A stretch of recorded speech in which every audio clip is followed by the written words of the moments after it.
The Super Bowl has come and gone, and you know what that means. It's time for racing season. With the ARCA race coming up at Daytona and the Busch Clash this coming weekend, today I want to sit down and analyze the entire 2020 NASCAR Cup Series rookie class. I'm going to rank them from 6th to 1st and discuss how I think all of these drivers will do. I personally believe this might be one of the biggest rookie classes that NASCAR has had in the Cup Series in quite some time. Let's get started. Number 6, Quinn House, driver of the number 00 for Starcom Racing. The 21-year-old from Virginia is listed as a rookie for this season, though he ran 17 of the 36 races in the Cup Series last season for Spire and Premium. He only ran 5 races in the Xfinity Series in 2017 and 2018, as well as 5 ARCA starts in both seasons combined. His best finish in Cup last season was 28th at the Coca-Cola 600.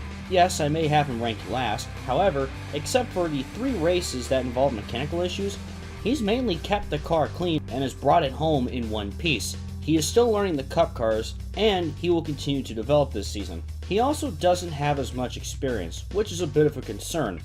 But again, he races rather clean. Let's see how he will do this season with his first full-time stint in the Cup Series. Number 5, Brendan Poole, driving the number 15 for Premium Motorsports.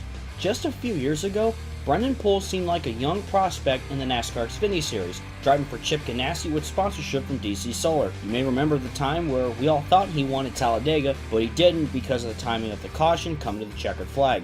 In his 2017 Xfinity campaign, he scored 4 top 5s, 17 top 10s, and a pole with a 6th place finish in points. Not too bad, though he couldn't find victory lane during the 3 years he ran with him. He was let go after 2017 and ran in 13 of 23 truck races in 2019 for On Point Motorsports. He also had 2 DNQs, but had a best finish of 2nd at Charlotte. When he was on the track, he was able to put up some decent finishes, but only scored 1 top 5 and 4 top 10s. In 2020, he makes the move to the Cup Series, and yes, this is a car you will normally see run in the back.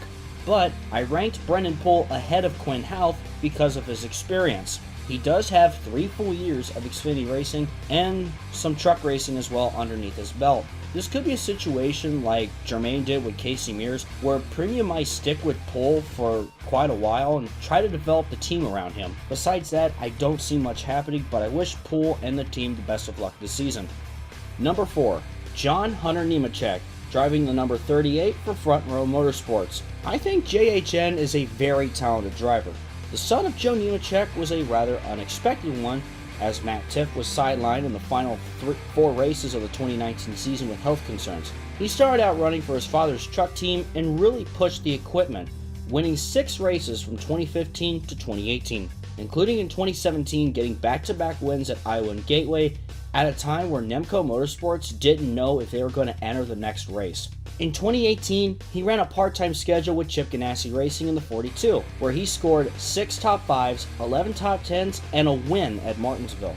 In 2019, he moved to GMS Racing to run a full season, scoring 6 top 5s and 19 top 10s with a 7th place points finish. GMS Racing has closed their Xfinity operation for 2020 to focus on the truck program, which has led JHN to a full-time Cup ride with Front Row Motorsports. Why I have him ranked 4th? Well, I would love to put him up there with the other 3 that I'm going to bring up here in a moment, but unfortunately, he is running equipment that generally runs kind of mid-pack. I do believe John Hunter Nemechek will push the equipment, and he's going to put in some decent results every now and then. He's a guy that's going to give it his all, and he's done it before in the Truck Series. He's ranked 4th simply because of the equipment he'll be racing with. And now, with the big 3 from the Xfinity Series from 2019. Number 3, Tyler Reddick, driving the number 8 for Richard Childress Racing. The 2-time defending Xfinity Series champion has replaced Daniel Hemrick just after 1 season in RCR's number 8. Last season, Reddick proved his 2018 championship win was not a fluke. He won 6 races, 24 top 5s, and 27 top 10s. He also ran the Daytona 500 and the Spring Kansas race in a 3rd car as well in the Cup Series, including at Kansas finishing in 9th. Reddick's going to put up some good results. I even think he will outperform Austin Dillon.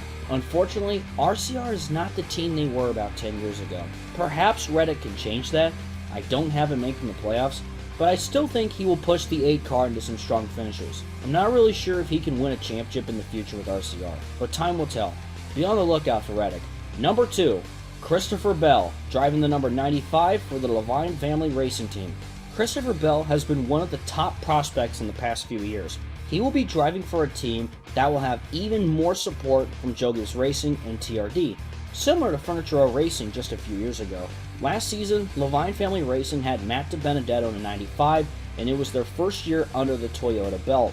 Of course, they didn't have the same kind of support that they're going to this season. I expect Levine Family Racing to have their best season ever, especially with Bell having the same crew chief that worked with him in the Xfinity Series. He's got everything going for him.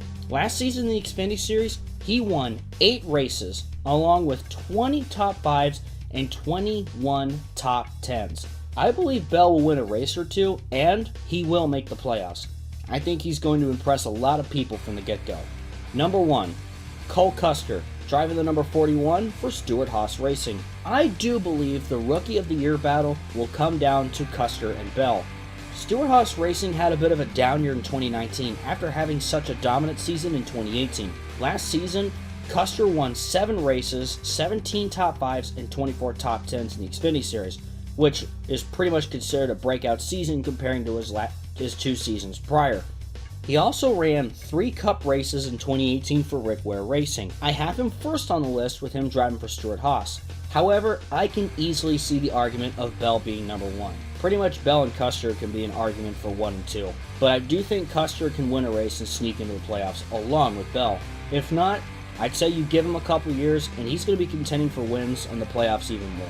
Regardless, we got a lot of young promising drivers in our rookie class. This will certainly be the most interesting rookie class we've seen in a while, and I'm definitely looking forward to seeing what all these drivers can do.